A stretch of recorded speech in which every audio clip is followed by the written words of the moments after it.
नमस्कार दोस्तों। आज एक ऐसी फिल्म के बारे में चर्चा करूंगा जिसको मैंने देखा नहीं है, पर जिसको देखने की इच्छा बलवती हो गई है।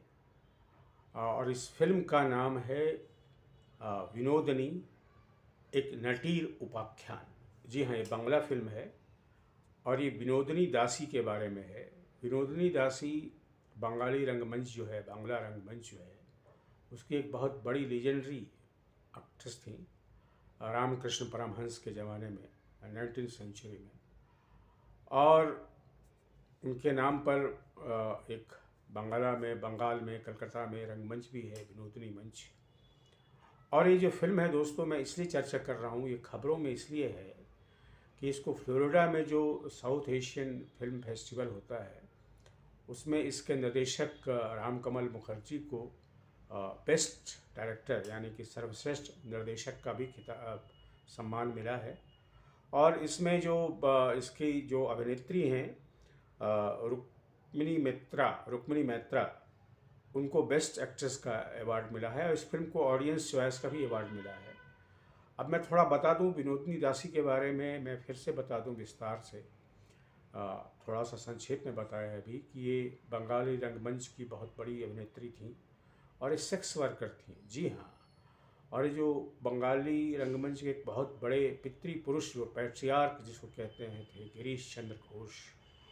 गिरीश घोष ने इनको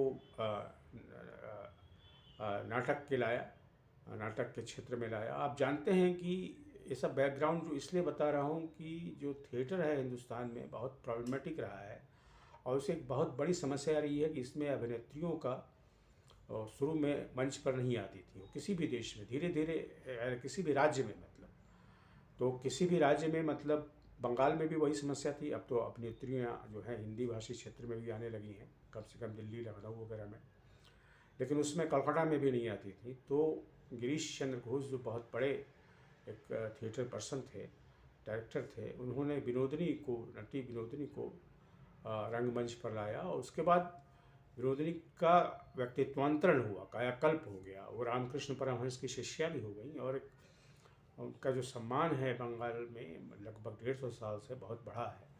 उन पर पहले भी फिल्म बन चुके, एक और फिल्म 1994 में 94 में बनी थी। पर अब ये नई फिल्म आई है जिसकी काफ़ी चर्चा हो रही है। आशुतोष गोवारिकर ने भी इसके बारे में चर्चा की है और उन्होंने भी कहा है कि इस फिल्म को जो है वो बम्बई में एक स्पेशल स्क्रीनिंग रखने वाले हैं। तो अभी तक तो दिल्ली में ये मैंने खोजा, अभी मिली नहीं है। अगर आप लोगों को लगे कहीं फिल्म मैं देख सकता हूँ, किसी प्राइवेट जो शो होता है उसमें भी देख सकता हूँ मैं तो इस फिल्म को मैं देखूँगा। पर इसको देखना चाहिए आप लोगों को, जो लोग फिल्म में और बायोपिक में विश्वास करते हैं, बायोपिक पसंद करते हैं।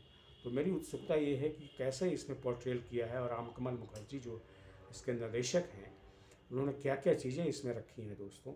क्योंकि विनोदनी दासी या नटी विनोदनी, विनो विनोदनी एक नटी उपाख्यान का मतलब होगा विनोदनी दासी की कहानी।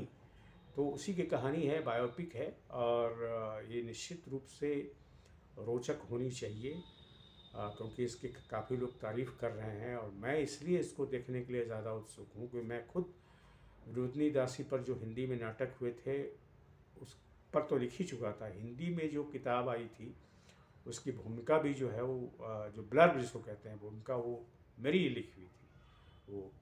तो दोस्तों मुझे लगता है कि मैं आपको भी, अगर आप थिएटर भी पसंद करते हैं, फिल्म ही पसंद करते हैं ही नहीं, अगर आप थिएटर ही पसंद करते हैं और भारतीय रंगमंच के इतिहास में अगर आपकी दिलचस्पी है, उसके व्यक्तित्व में दिलचस्पी है, क्योंकि भारत में जो रंगमंच का इतिहास रहा है उसकी भी बहुत सारे, उसका जटिलताएं बहुत रही हैं उसकी। तो एक तरफ तो बाल गंधर्व थे जो महिला की भूमिका अदा करते थे, उन पर उपन्यास दिया चुके हैं, मैं भी लिख चुका हूँ। जयशंकर सुंदरी थे गुजराती रंगमंच के, वो भी पुरुष थे, महिला की भूमिका। तो उस ज़माने में देखिए जो महिलाएं जो आईं, किस समाज से आई, किस वर्ग से आई।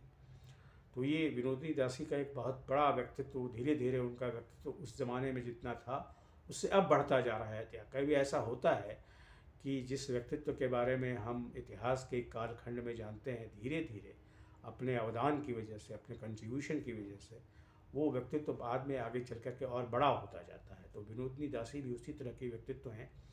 अगर ये फिल्म आप कलकत्ता में मुझे सुन रहे हैं या कहीं और सुन रहे हैं, अगर ये फिल्म आपको देखने को मिले तो ज़रूर देखिए। और मैं फिर से यही अनुरोध करता हूँ कि अगर आपको मेरे आस-पास में या मेरे दिल्ली में, गाज़ियाबाद में, कहीं गुड़गांव में भी अगर ये फ़िल्म किसी के पास है, कोई दिखा रहा है प्राइवेट शो में, तो मैं उसको फिर से देखना चाहूँगा। Thank you very much friends.